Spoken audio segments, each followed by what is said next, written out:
and welcome to another Views from the Veranda on a sunny day in the Shire, which is great to see after all the rain we've had over the last few days. And that's what I'd like to touch on today, is the weather and how it can affect the real estate market.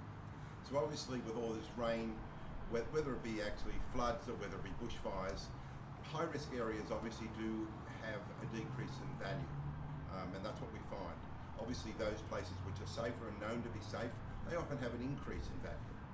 So what you need to consider when looking at this is actually also your insurance costs, because insurance has definitely gone up over the last few years, and in those areas where in fact there has been these issues with flood, in some cases you might find some areas are almost uninsurable, and that has a significant effect on value.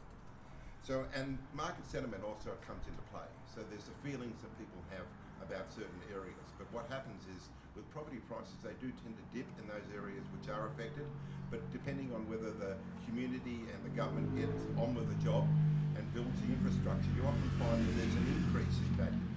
So in that respect, it's a good time to buy in, because you're certainly going to see an increase in value in the medium to longer term.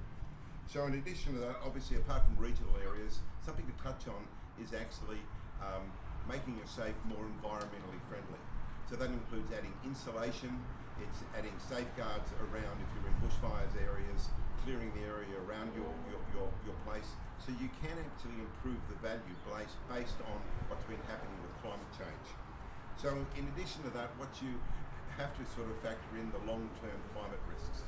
So those are going to play in areas which are going to have some long-term effects, such as flooding, drought, as well as bushfires.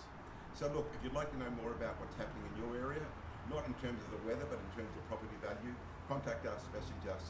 We're here to give you the best advice the Shire can provide.